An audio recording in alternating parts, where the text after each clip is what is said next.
Good morning, सुप्रभात प्रिय भाई और बहनों, जय मसीह की। आइए प्रार्थना करते हैं आज के इस वचन के लिए। परमेश्वर, धन्यवाद देते हैं आपकी करुणा और दया के लिए। आप सब कुछ जानते हो परमेश्वर, भूत भविष्य वर्तमान सारी चीज़ें प्रभु आपके सामने हैं। हमारे जीवन को परमेश्वर आप जानते हो पिता, हर एक बात को परमेश्वर हमारे जीवन में जो है जानते हो प्रभु। आप हमसे प्रेम करते हो तो सारी बातें परमेश्वर आप हमें सिखाते हो अपने वचन के माध्यम से। धन्यवाद। आज के इस दिन में प्रभु हम प्रार्थना करते हैं हर एक को ब्लेस करना परमेश्वर, आशीषित करना, सुरक्षित रखना। धन्यवाद देते यीशु मसीह के नाम से, आमीन।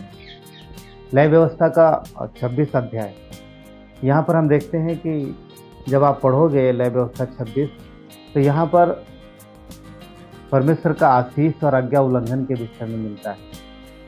और आज्ञा उल्लंघन के विषय में परमेश्वर ने बहुत ही मतलब स्ट्रिक्ट तरीके से, बहुत ही सावधानी और बहुत ही मतलब ध्यान से इनको बताया है सारी चीज़ें इजरायलियों को कि तुम लोग इस तरीके से करना। तो यहाँ पर हम देखते हैं कि परमेश्वर ने कुछ बातें उनके जीवन में पहले ही बताई हैं जो इजरायलियों के जीवन में घटी हैं एक्चुअली, जो उन्होंने किया है।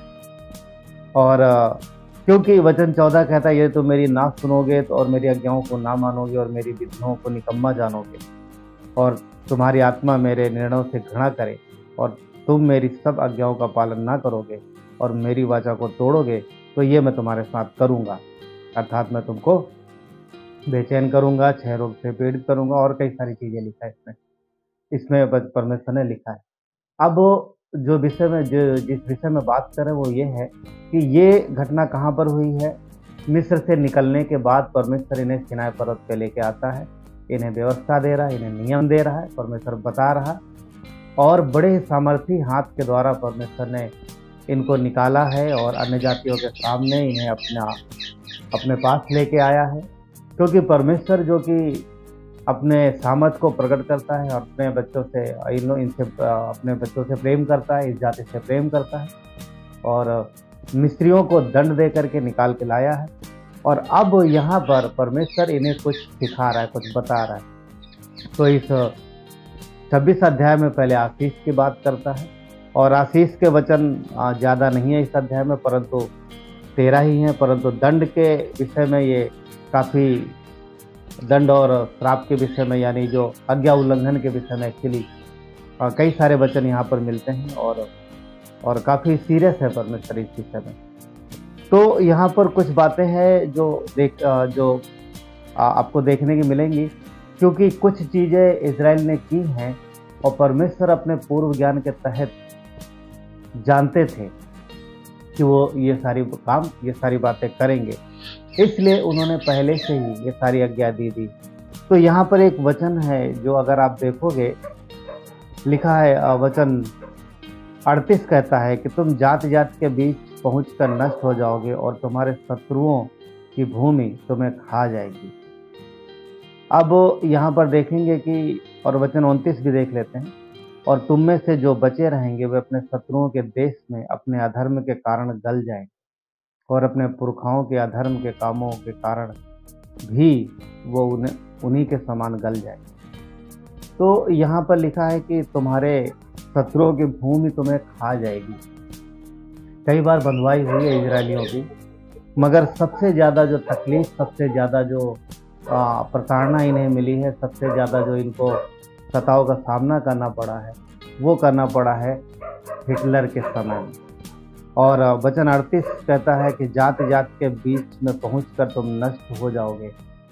तो हम सब जानते हैं कि हिटलर ने कई हजार या कुछ लाख, कुछ लोग बोलते थे कई लाख यहूदियों को पूरी तरीके से नष्ट कर दिया। एक तरीके से उसने ठान लिया था कि वो इस जाति को ख़त्म कर देगा और बहुत सारे लोग मारे गए।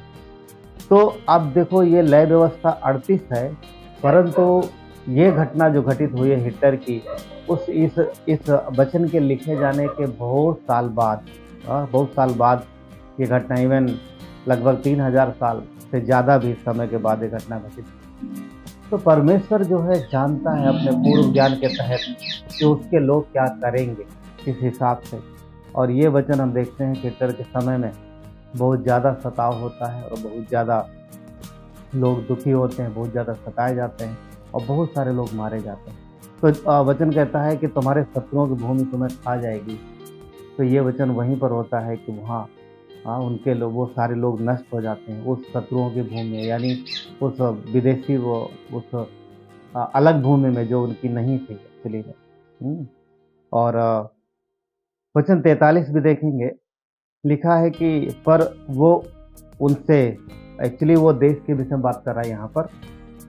42 और 43 अगर देखोगे तो परमेश्वर यहाँ पर बंधुआई के विषय में बात कर रहा है कि तुम अपने देश से निकाले जाओगे और देश जो है वो सूना हो जाएगा, वीरान हो जाएगा और उसमें एक भी यहूदी नहीं रहेंगे। तो अगर आप देखोगे यहाँ पर लिखा है कि वचन 43, पर देश उनसे रहित होकर सूना पड़ा रहेगा और उनके बिना सूना रहकर भी अपने विश्राम कालों को मनाता रहेगा।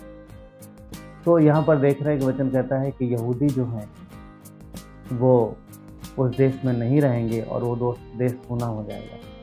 तो 70 ईस्वी में जब ये बंधुआई, जब इनको एक्चुअली रोम सेना के द्वारा सारे देशों में फैलाया गया, तो उस समय के बाद देखते हैं कि काफ़ी लगभग 1900 साल तक यहूदी उस देश में नहीं आए और 1948 के आसपास, उससे थोड़ा पहले से आना शुरू हुआ है और 1948 में इजराइल दोबारा बना है। परंतु बीच में काफ़ी दिनों तक, या बोल सकते कई सौ सालों तक इजरायली वहाँ पे नहीं थे, उस जगह पे नहीं थे। एक भी इजरायली एक समय आया नहीं पाया जाता था। तो यहाँ परमेश्वर ये जो वचन है व्यवस्था में लिख रहा है कि देश रहित हो जाएगा, इन लोगों से रहित हो जाएगा, सूना पड़ा रहेगा।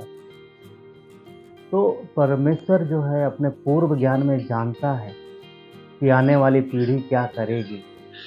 और अभी ये सिर्फ अभी ये लय व्यवस्था जब लिखी गई है तब ये लोग अभी मिस्र से निकल के आए हैं, अभी निकल के आए।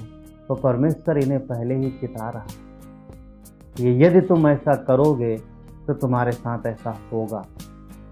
आज मसीह यीशु में हम पर श्राप और दंड की आज्ञा नहीं, परंतु हमारे काम जो कि हम भले कामों के लिए बुलाए गए, तो हमारे कार्य हमारे जीवन में प्रभाव लेके आते हैं। विश्वास की चाल, विश्वास योग्यता से जीवन जीना, ये परमेश्वर की इच्छा पहले भी थी, आज भी। उसके लोग उसकी इच्छा अनुसार जीवन बिताएं, पवित्र जीवन बिताएं, ये परमेश्वर की इच्छा पहले भी थी, आज भी है। यदि विश्वासी परमेश्वर का भय मानते हुए पवित्र जीवन बिताते हैं तो परमेश्वर उन्हें आशीषित करते हैं। और यदि अपनी अभिलाषाओं में पढ़कर अपनी अभिलाषाओं में पढ़कर पाप में जाते हैं तो आज भी उनके जीवन में तकलीफ और परेशानी आती है। पर परमेश्वर मसीह यीशु में हमें संभालता है और हमें अगुवाई करता है। और अगर कभी परीक्षा या ताड़ना की बात आती है तो वचन कहता है वो सहने से बाहर नहीं देता।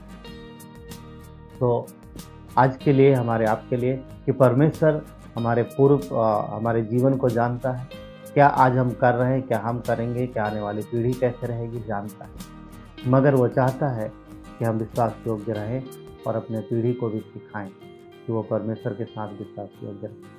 और ये जीवन जिसने हमें परमेश्वर ने दिया है, जो मसीह यीशु में हम बचाए गए, ये जीवन हम पवित्रता से जिएं ताकि परमेश्वर के आशीषों को अपने जीवन में प्राप्त करें और मसीह यीशु की दया और करुणा को हम जान सकें और उसके सामर्थी हाथ को अपने जीवन में महसूस करें। तो प्रभु आज के दिन आपको आशीष दें। आमीन।